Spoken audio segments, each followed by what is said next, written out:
Allez, bonjour à tous et bienvenue, nouvelle vidéo sur la dernière conférence de presse du 14 mai de la Fédération des promoteurs, notamment immobiliers, sur les chiffres du premier trimestre, donc 2024. Comme d'habitude, s'il vous plaît, n'hésitez pas à liker, à commenter la vidéo, bien sûr, de vous respecter, s'il vous plaît. Je mettrai le document, bien sûr, dans la description. On va survoler ce document encore une fois. Si vous souhaitez à tout prix regarder dans le détail, je vous dis regardez le site tout simplement de la FPI, donc de la Fédération des promoteurs immobiliers. Vous aurez justement davantage de détails. Je vais aller sur les slides qui me semblent importantes. Allez, on va commencer par un contexte donc macroéconomique français. Donc rapidement aujourd'hui, donc on a un PIB qui est relativement faible. Je pense que vous l'avez vu à travers justement mes diverses vidéos, à plus 0,2%, notamment au T1 de 2024, si on le compare en 2023 avec plus 0,9 et plus 2,5 en 2022. On a une inflation également qui se rapproche de son objectif, notamment de la BCE, donc la Banque Centrale Européenne, à 2%. Par conséquent, aujourd'hui, donc on verra notamment en juin, donc je crois que c'est le 9 de tête, si la BCE aujourd'hui devra entamer ou non la baisse justement des taux directeurs et par conséquent donc la baisse des taux pour les différents emprunteurs. On verra ça également au cours du temps. Encore une fois, on remet le contexte sur ce document. C'est un document via la Fédération des promoteurs donc immobiliers, donc c'est-à-dire on est plutôt dans le sens de l'immobilier, avec des perspectives qui vont, on l'espère, s'améliorer. Donc on n'oublie pas également de remettre le contexte également à sa place. Au niveau de la confiance des ménages, donc elle stagne aujourd'hui à des niveaux donc relativement bas. Je pense que tout le monde le sait aujourd'hui, comme quoi c'est anxiogène, encore justement favorisant encore donc, justement l'épargne. La légère baisse aujourd'hui donc des taux de crédit est loin aujourd'hui de resolvabiliser aujourd'hui donc les ménages, d'autant plus que les prix aujourd'hui des logements neufs, donc prix techniques, ne baisseront pas ou si peu. On verra bien au contraire, ils augmentent. On verra encore une fois, il y a une augmentation des prix. Ce qui peut sembler paradoxal, on va voir également sur différentes slides, mais aujourd'hui les prix en promotion immobilière au T1 2024 ont augmenté par rapport au T3 2023. On va voir ça également au cours du temps sur cette vidéo. Alors rapidement on remet le contexte également, donc petite baisse, petite baisse quasiment moins 7,6% entre le T1 2024 et le T1 2023. Il y aura donc une pénurie de logements des années à venir qui va se mettre en place, notamment aujourd'hui. Alors évidemment qu'il y aura des répercussions qui vont arriver par la suite. Pour l'instant, du moins, on ne subit pas trop. Ça me fait gentiment rire quand certaines personnes évoquent ce fait, surtout pour les étudiants. On se rappelle la pénurie, surtout notamment dans les grandes villes, dans les grandes agglomérations, où il y a les universités, où il y a tout ce qui est les sièges de différentes entreprises. Bref, où il y a de l'emploi, donc c'est-à-dire Paris, c'est-à-dire on va voir Lille, on va voir Lyon, on va voir Bordeaux, on va voir divers grandes villes, je ne vais pas toutes les citer, mais voilà, on a aujourd'hui une pénurie de logements. Aujourd'hui en plus, le problème qu'il y a à prendre en compte, c'est que les ménages qui sont en location aujourd'hui ne peuvent pas acheter, donc qui restent en location, donc moins de turnover. Par conséquent, aujourd'hui, il y a bon nombre de ménages qui cherchent à tout prix une location, donc c'est compliqué. J'anticipe également, vous allez voir sur les BFM, les trucs, les machins, attention, les étudiants ne trouvent pas de location pour poursuivre leurs études, ça va arriver cette année, c'est sûr. Au niveau des autorisations donc mensuelles, donc depuis 2014, c'est vrai qu'à partir du premier tour des élections, donc mars 2020, aujourd'hui, on a une baisse, notamment au niveau des autorisations de permis de construire. Alors c'est vrai que c'est de plus en plus compliqué aujourd'hui. On a aujourd'hui donc de nombreuses lois qui évitent justement l'étalement urbain. On a la ZAN, ainsi de suite, avec toutes les lois, la loi Allure, le truc, le machin. Donc aujourd'hui, c'est vrai que c'est très compliqué pour les promoteurs aujourd'hui d'avoir un permis de construire. Par conséquent, ça se reflète aujourd'hui à travers donc les différents chiffres. Donc on est aujourd'hui à 17 000 en moyenne sur 15 000. Il y a certains promoteurs aujourd'hui qui vont changer aujourd'hui de direction, qui vont faire davantage de réhab. On verra également ça au cours du temps, ce promoteur également de s'adapter face à ces contraintes. Rapidement, les mises en vente sur 3 mois, on a une baisse de moins 41,2%. Les réservations totales sur 3 mois, on est à moins 15,4%. C'est encore une baisse considérable si on compare à premier trimestre 2019, 2020, 2021, 2022 et même 2023. Continue encore cette baisse. En aucun cas, il y a eu un retournement majeur. Au niveau de la réservation totale sur 3 mois, donc on a surtout une baisse qui est assez importante aujourd'hui, notamment sur le logement donc au détail. On verra par la suite, c'est surtout donc les ventes liées aux particuliers, donc aux ménages. En revanche, aujourd'hui, donc les logements donc, en bloc, juste ici, en bloc, on a une augmentation qui est assez importante, donc 29, on arrondit à 30% en raison justement du programme de rachat en bloc, donc de CDC Habitat et Action Logement. Donc ce sont les logements sociaux. Donc voilà, c'est quand même ça qui sauve aujourd'hui les promoteurs. Beaucoup de promoteurs aujourd'hui changent de projet au cours de route, à la place de faire du bureau, compte tenu aujourd'hui de la situation actuelle. On va se rediriger gentiment aujourd'hui vers des logements sociaux afin de liquider gentiment le stock. Encore une fois, ça c'est via vos livrets A. Merci les livrets A. Au niveau de la réservation, donc au détail sur 3 mois, pareil, on a une baisse, que ce soit en accession, que ce soit lié aux investisseurs. Le Pinel est de moins en moins intéressant. Déjà que de base, c'était pas fantastique, on est bien d'accord.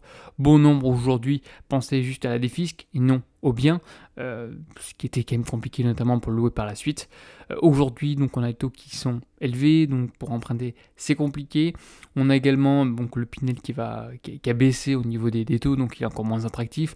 On a le Pinel Plus maintenant avec des contraintes qui sont de plus en plus importantes. Bref, conséquence, des chiffres dans le rouge. Au niveau du délai d'écoulement de l'offre commerciale, il continue d'augmenter gentiment, donc les délais d'écoulement s'allongent encore un peu. Cela s'explique d'abord par la chute drastique de la demande, évidemment, traduit par différentes manières, en particulier par les taux.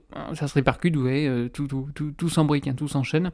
Bon, c'est quand même en mois, donc ça correspond à 22 mois.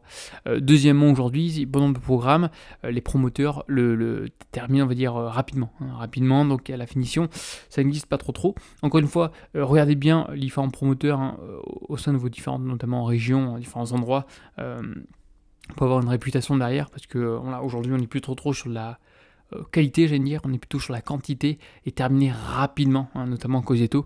Donc faites attention à ce que vous achetez. Au niveau de l'offre commerciale en mois d'écoulement, donc aucune métropole présente des délais d'écoulement inférieurs à 12 mois.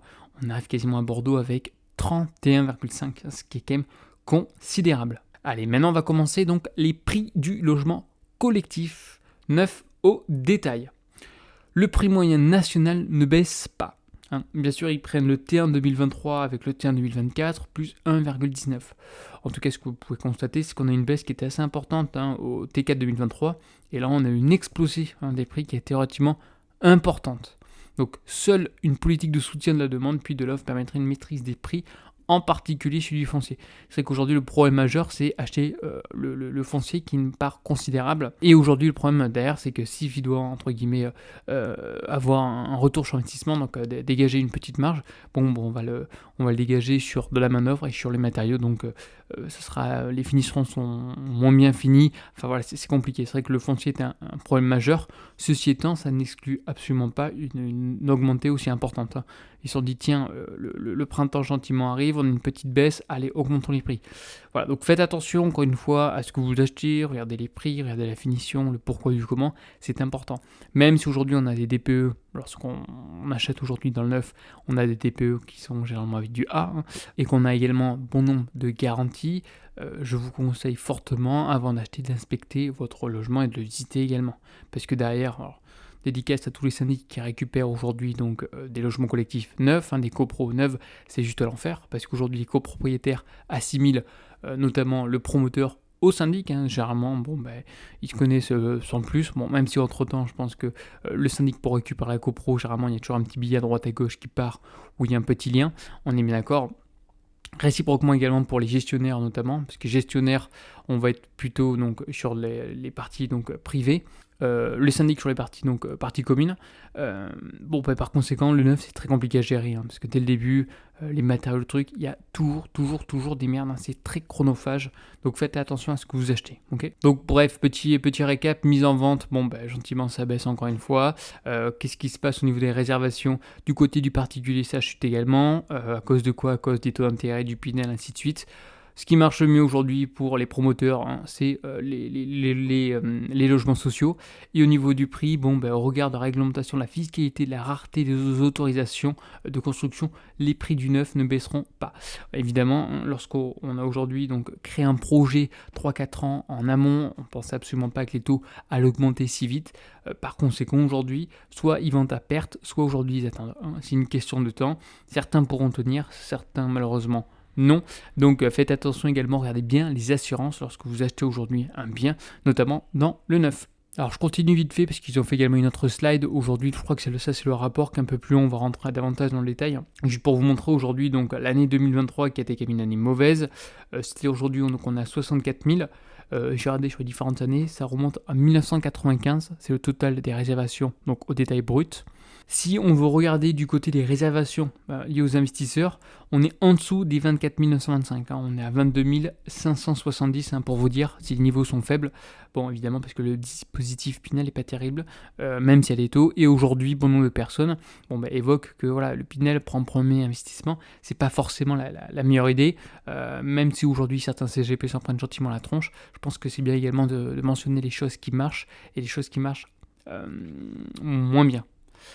Également au niveau des réservations d'accession, pareil 41 915, on est à des niveaux de 2010, ce qui est quand même assez important. Et la part des investisseurs, on est à peu près un peu plus d'un tiers. On va dire ça remonte dans les années 2000. Autrement, dans le passé, on était aux alentours, je dis bien aux alentours, de 50%. Allez, on va revenir sur le prix encore une fois parce que je trouve que c'est quelque chose qui est important à mentionner, du moins à regarder. J'ai sauté, je vous dis, pas mal de slides. Je crois qu'il y a 40 slides, j'en choisis qu'une dizaine. Donc le prix moyen des logements collectifs. Donc aujourd'hui, qu'est-ce qui s'est passé? Donc le prix de logement collectif, un neuf en Ile-de-France, baisse légèrement de 1,4% au T1 2024. Alors oui, pourquoi? Parce que justement, on va comparer donc le T1 2024 avec le T1 2023. Mais comme je l'ai mentionné, si on regarde juste le trimestre précédent, on est quand même passé aujourd'hui donc de 5484 à 5722. Donc on a quand même une augmentation qui est considérable entre 2022 et 2023, plus 2,5%. Réciproquement également au niveau des régions, plus 3,9%. Entre le T1 2024 et 2023, encore une augmentation. Voilà, dans l'ensemble, on est sur une augmentation sans cesse. Vous allez voir également sur les prochaines slides, on est sur une augmentation. On va être sur une diminution lorsqu'ils vont par exemple baisser la surface. Le moyen pour baisser les prix, ça va être justement de diminuer la surface. Lorsqu'on va vendre un appartement qui est normalement de 50 mètres carrés, on va baisser, de 5 mètres carrés pour essayer de grignoter sur le prix. Vous allez voir ça prochainement à travers aujourd'hui donc les différents chiffres. Alors on va prendre le cas par exemple de l'Île-de-France. On remet le contexte. Il y a eu une baisse normalement, donc si je reprends les chiffres, on a eu une baisse entre le T1 donc, de 2023 et le T1 de 2024 en Île-de-France, on est bien d'accord, donc de 1,4%. Moins 1,4%, on est bien d'accord. T1 2024 au T1 2023 en Île-de-France. Donc là, nous sommes au T1 2023, T1 2024, et que dans l'ensemble, donc, il y a une baisse des prix, ce que j'ai mis en vert. La seule augmentation, ça a été sur les appartements, enfin les biens supérieurs à 5 pièces, avec 765 € comparé aux 674 initialement en 2023. On va regarder après dans le détail pourquoi. Tout simplement au niveau donc des mètres carrés. On est passé de 105 à 110 mètres carrés. Donc on a quand même aujourd'hui une augmentation. Après le reste, on a une baisse, très bien. Dans l'ensemble, oui, parce qu'on a une baisse de 1,4%, sauf peut-être sur les 4 pièces, encore une fois. Pourquoi? Parce qu'on a une diminution de la surface. On est passé de 84 à 85 mètres carrés. Donc ce que je voulais dire par là, les chiffres a priori donc baissent comme ils l'ont mentionné sur le slide précédente, mais dans l'ensemble, regardez bien aujourd'hui donc les surfaces. On peut passer de 27 à 28, on peut passer de 89 à 88. Ce sont des petits mètres carrés ou de 116 à 119 par exemple, c'est comme ça qu'on va avoir une baisse de prix. Pensez toujours donc, parlez bien en euros par mètre carré, c'est aussi une unité qui est importante, parce qu'évidemment les commerciales vont essayer de jouer à travers ces différents prix, c'est normal, chacun a également essayé de récupérer son petit morceau. La conjoncture actuelle est assez difficile pour tout le monde, sauf que voilà, n'oubliez pas emplacement, n'oubliez pas prix du mètre carré, et toutes les garanties qui vont avec les différents promoteurs. Car aujourd'hui, je le répète, dans l'ensemble, encore une fois, c'est mon point de vue, et je vise aucun promoteur, mais ce que je constate, en tout cas, du moins de mon petit retour d'expérience, c'est qu'on est sur de la quantité que sur la qualité. Donc faites attention. Petite annexe numéro 3, donc juste pour vous illustrer également mes propos, donc dans l'ensemble, on a une baisse entre le T1 2024 et le T1 2023. Par contre, entre le T3 2023 et le T1 2024, on a une augmentation, donc faites attention. Donc je vais regarder, mettre pause. Et l'évolution, par contre, entre 2023 et donc 2022, quand même, on a eu des chiffres qui sont relativement impressionnants. Seul ce que j'ai surligné en vert sont des baisses, le reste sont des augmentations. Et ça continue d'augmenter. Allez, la vidéo touche à sa fin, donc n'hésitez pas à liker et à vous abonner. N'hésitez pas également à écrire dans les commentaires, je réponds à tout le monde en général si vous respectez toute personne avec son point de vue. Et je vous dis à une prochaine vidéo. Allez, bye bye.